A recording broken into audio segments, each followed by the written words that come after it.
Le Sénégal devrait se ressaisir. En 1990, l'ancien président de la République du Sénégal, M. Abdou Diouf, avait accordé l'asile politique au président Habré et à sa famille. Depuis son arrivée dans notre pays, il n'a jamais posé un acte violant cet asile. Au contraire, c'est l'État du Sénégal qui a violé tous ses droits, allant jusqu'à piétiner des décisions de justice sénégalaise et la Cour de justice de la CEDEAO, favorables au président Hissène Habré. Aujourd'hui, notre pays, au nom du peuple sénégalais, va abriter et organiser ce complot déguisé en procès.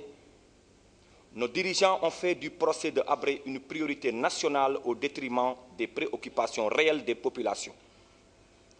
Après 1 an et 8 mois de pouvoir, on s'attendait à la prise en compte des urgences des Sénégalais.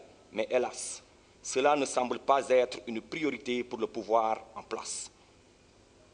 Macky Sall a été élu pour régler les problèmes des Sénégalais. Il n'a pas été élu pour liquider le président Hissène Habré qui n'a rien fait. Plus de 18 milliards de francs CFA dégagés selon la presse nationale et internationale pour sacrifier une seule personne au moment où le peuple sénégalais souffre. Les États-Unis d'Amérique viennent de remettre un chèque de 500 millions de francs CFA aux autorités sénégalaises pour financer ce procès. Qu'ont-ils fait pour réparer le tuyau de Keur Momar Sarr? L'heure est grave. Nous n'avons plus le droit de garder le silence. Nous voulons savoir et nous avons le droit de savoir pourquoi toute cette énergie est mobilisée pour humilier ce panafricaniste qui n'a jamais courbé l'échine devant les Occidentaux comme nos dirigeants actuels savent très bien le faire. Solidarité avec les populations sénégalaises, aidant et participant à des œuvres sociales et en relation harmonieuse avec nos guides religieux. Il n'a pas été indifférent, loin de là. Alors comment pouvons-nous être indifférents face aux forces organisées et coalisées pour la détruire, lui et sa famille? Mon engagement se fait au nom de la teranga, au nom de la justice, contre le complot, pour la solidarité entre les Africains. Hissène Habré a été un homme engagé pour défendre son pays et ne pas brader son pétrole. C'est pourquoi on le traque. Mon engagement, la jeunesse africaine doit s'engager dans la politique, car la politique, c'est quoi? C'est le prix du riz, c'est le prix du gasoil, c'est le prix du kilo de viande, c'est de l'électricité et de l'eau normalement. C'est aussi les conditions de réparation du tuyau de Keur Momar Sarr, mais c'est aussi ne pas rester indifférent et silencieux quand des gens marchent sur le Sénégal pour venir liquider un homme et sa famille qui n'ont rien fait contre le Sénégal. Que les comploteurs attendent que le président Habré quitte le Sénégal pour aller le chercher.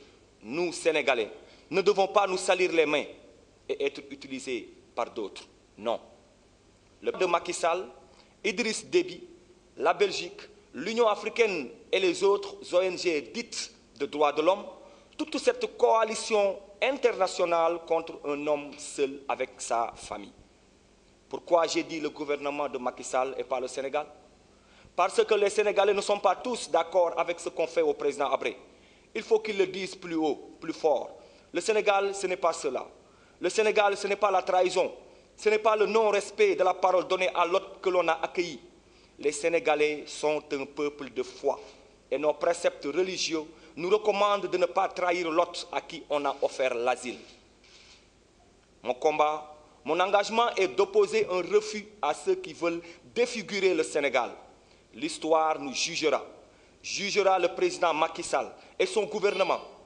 Mais on dira aussi, il y avait des Sénégalais qui ont exprimé haut et fort leur désaccord.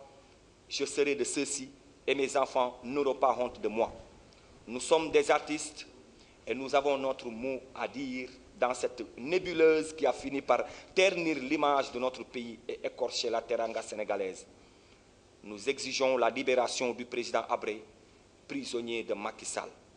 Je vous remercie de votre aimable attention. Merci.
Voilà, bonjour, je m'appelle Jacob Bamba de Africa 9. En fait, moi j'ai une seule préoccupation. Pacoti, je vois qu'aujourd'hui, en tant qu'artiste, vous dénoncez l'incarcération, le jugement prochain de Hissène Habré.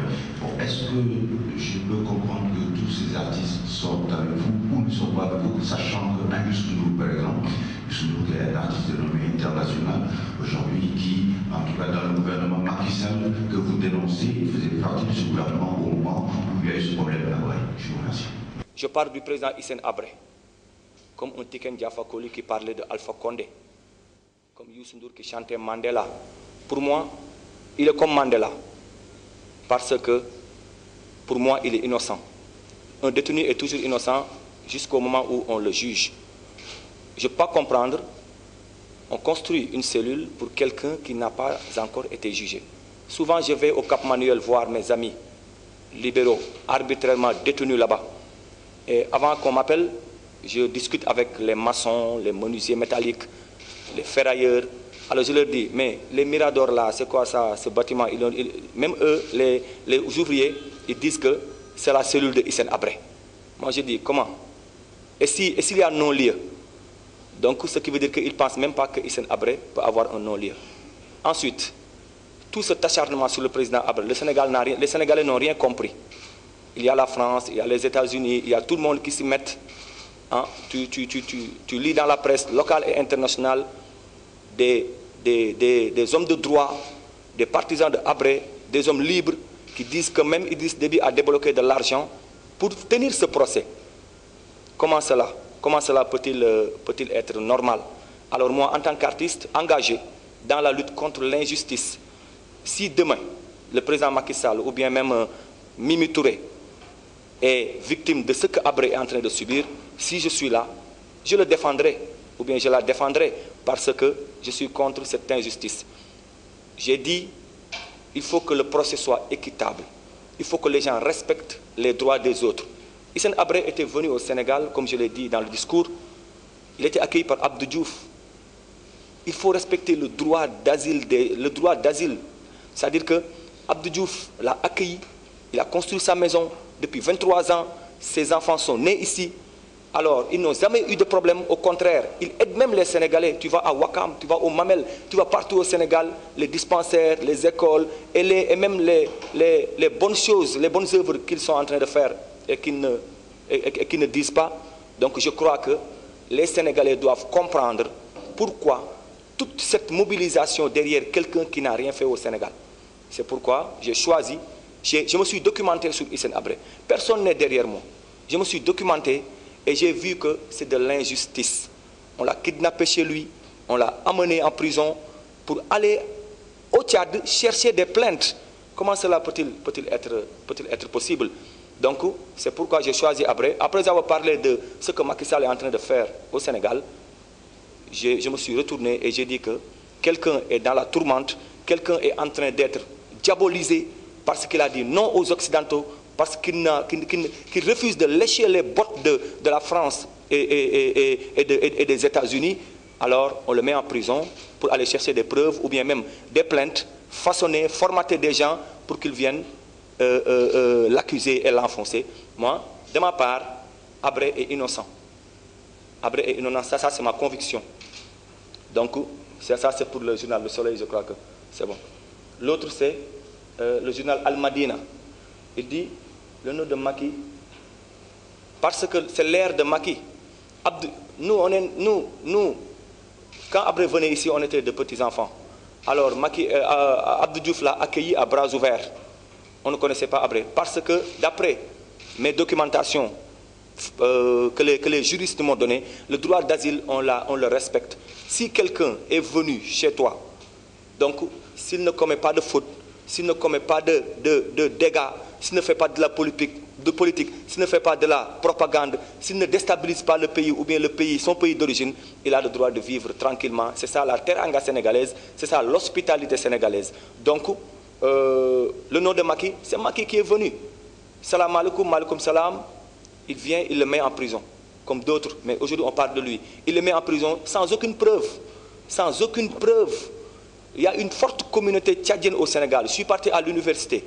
Parce qu'avant d'écrire la chanson, avant d'avoir cette inspiration, je me suis documenté sur le président Hissène Habré. J'ai rencontré des centaines et des centaines, j'ai tenu des réunions avec la communauté tchadienne, des Tchadiens qui vivent ici au Sénégal, qui sont des médecins, qui sont des étudiants, qui sont des docteurs, qui sont des professeurs. Eux, ils ne s'intéressent même pas à l'affaire Habré. Tu vas à Diourbel, ils ne connaissent même pas Habré.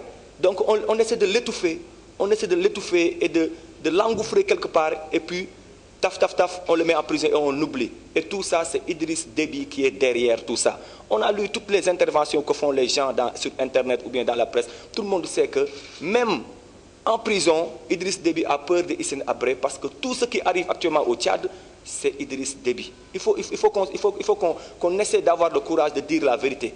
Il s'est soumis aux Occidentaux. Il a donné le pétrole à la France. Il lèche les bottes du président Obama. Et la France, les Occidentaux, si un président, un dirigeant dit non, ou bien qui refuse de suivre le chemin, ils le taxent de dictateur, ils essaient de formater quelque chose, comploter, tenir une conspiration et l'éliminer à jamais. Donc nous, on est épris de justice, on est des artistes. Tout ce qu'on voit qui ne nous plaît pas, on le dit. Tout ce qui nous plaît, on le dit. Mais ma conviction, c'est que Hissène Habré doit être libéré, doit être laissé tranquille et que Macky Sall et son gouvernement s'occupent des préoccupations du Sénégal. Ce peuple qu'il a élu à 65% et ce peuple qu'il a actuellement vomi, ce peuple qui ne veut plus de lui. Il passe à la télé, les gens zappent. Il passe à la radio, les gens zappent. Même la presse écrite refuse maintenant de le mettre à la une parce que le journal ne va pas être acheté. Donc il a d'autres préoccupations que de prendre d'honnêtes citoyens qui ne lui ont rien fait de mal, qui ne lui ont rien fait. Ses prédécesseurs sont passés par là. Habré entretenait de très bonnes relations avec le Sénégal, les Sénégalais et Sénégalaises, les chefs religieux, l'Église, partout. Il vient pour on ne sait quoi, il le prend et il le met au gnouf. Ça, moi, je le dénonce. Il y a quelqu'un qui me disait, les artistes.